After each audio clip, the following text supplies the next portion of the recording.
ছাত্রছাত্রীরা সকলে ভালো আছো তো? আজকে আমি রবীন্দ্রনাথ ঠাকুরের সভ্যতার প্রতি কবিতার প্রশ্ন উত্তর নিয়ে আলোচনা করব। আমি সোনারতরী হোম টিউশন চ্যানেলে সভ্যতার প্রতি কবিতাটি নিয়ে আলোচনা করেছি। এখানে আমি শুধু কোশ্চেন অ্যান্সার নিয়ে আলোচনা করব। যে যে কোশ্চেনগুলো তোমাদের পরীক্ষায় আসতে পারে সেগুলো আমি বলে দিচ্ছি এবং তার উত্তরও বলে দিচ্ছি। তোমরা স্ক্রিনে প্রশ্নগুলো দেখো এবং উত্তরটা শুনে নাও। 1 নম্বর কোশ্চেন, দাও ফিরে সে অরণ্য লও এ নগর। কেন এই কথা বলা হয়েছে? কবি রবীন্দ্রনাথ ঠাকুর নগর সভ্যতাকে ফিরিয়ে দিয়ে অরণ্য সভ্যতাকে ফিরিয়ে আনতে চেয়েছেন। ইট কাঠ পাথরের নগর সভ্যতা যান্ত্রিক জীবন কবির পছন্দ নয়। কবি চান প্রকৃতির সঙ্গে মিলেমিশে জীবন কাটাতে। সেখানে থাকবে সবুজের সমারোহ, থাকবে মাথার উপর উন্মুক্ত আকাশ।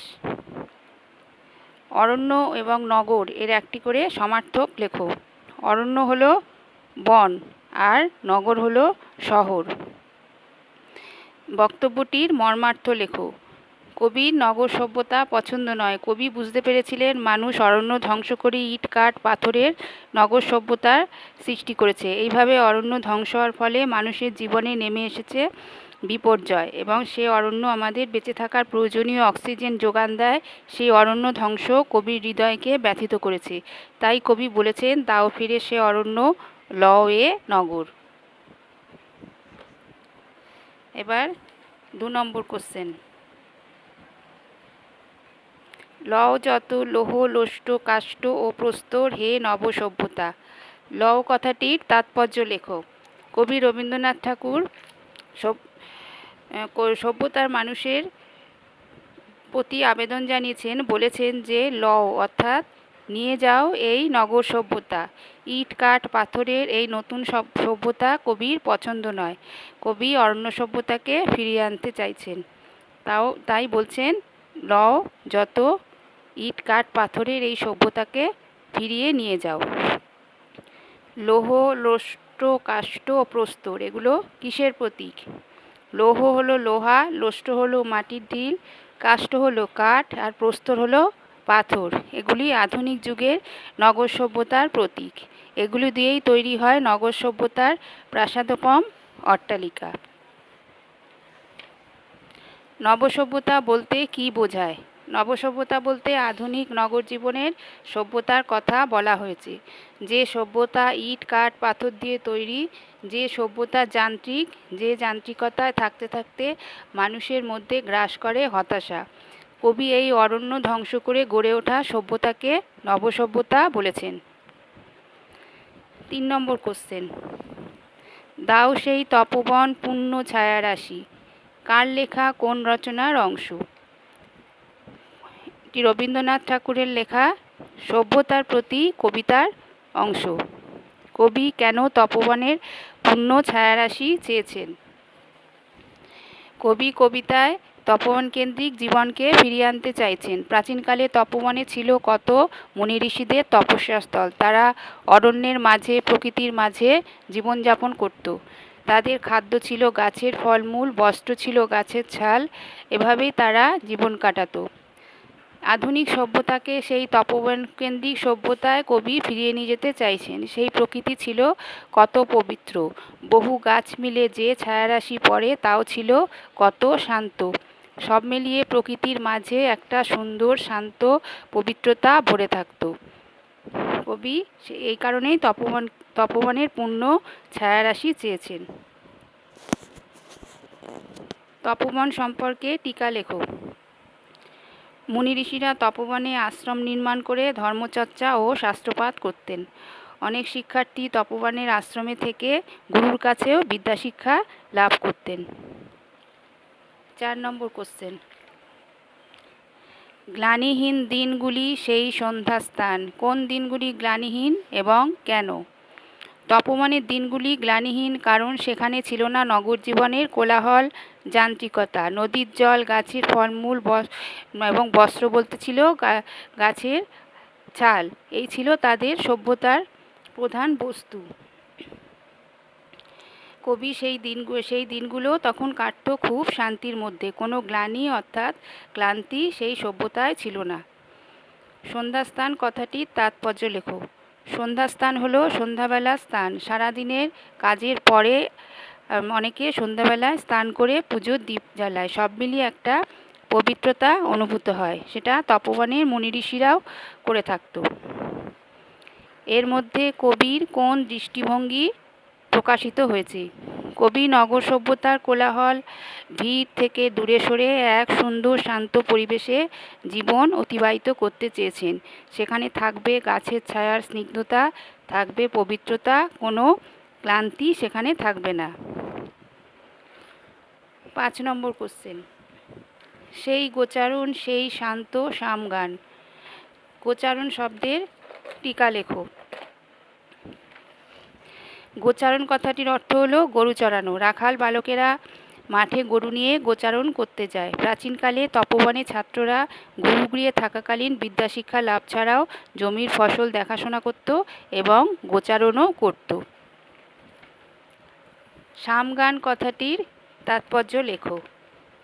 বৈদিক সাহিত্যে 4টে বেদের কথা বলা হয়েছে। এই 4টি বেদ হলো ঋক, সাম, যজু ও অথর্ব। সামবেদের গানগুলো খুব শ্রুতিমধুর। তপবনে মুনি ঋষিরা সামগান করতেন এবং সেই সঙ্গে শিক্ষার্থীরাও সামগান করত।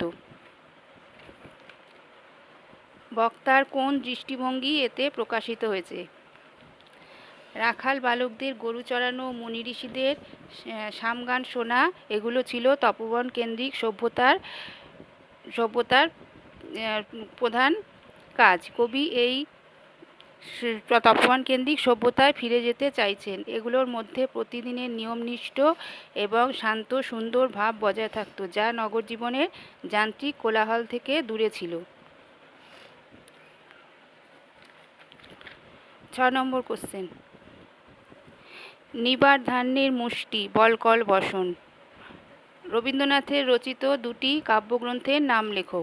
রবীন্দ্রনাথের রচিত 2টি কাব্যগ্রন্থ হলো মানসী এবং সোনাতরী। নিবার ধান্যের মুষ্টি বলতে কি বোঝানো হয়েছে? নিবার ধান্য হলো উড়ি ধান বা তৃণধান, আর মুষ্টি হলো মুঠি।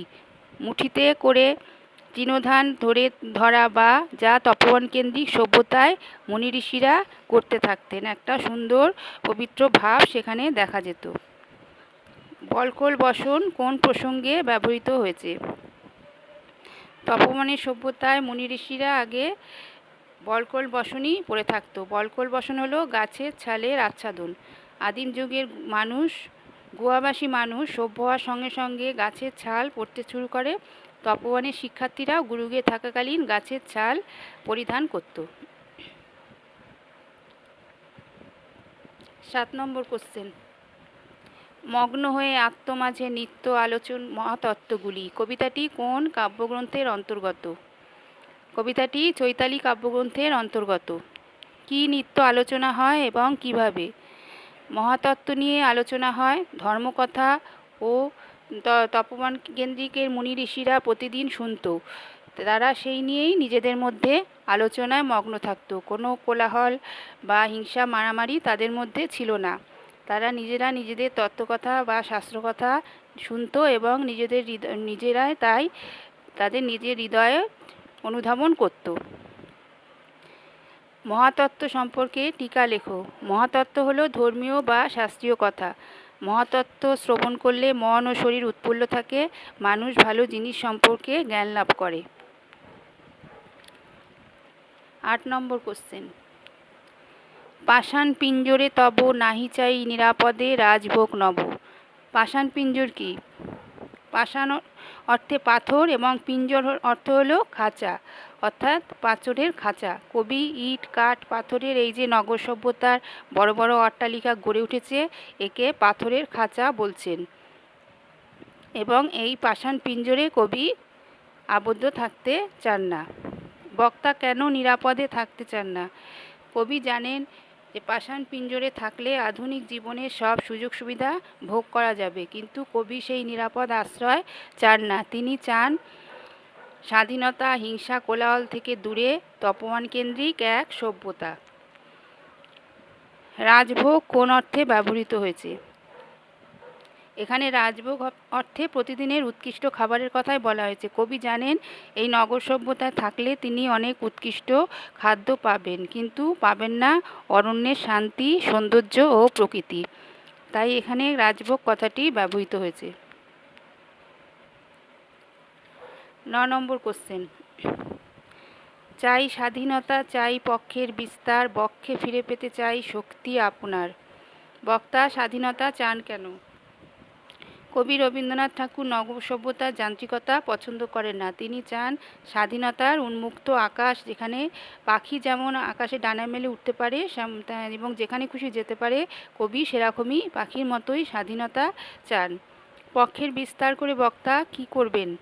পক্ষ অর্থাৎ পাখা এবং বিস্তার হলো প্রসার। কবি পাখির মতো মুক্তি চান, তার পাখার প্রসার ঘটাতে চান।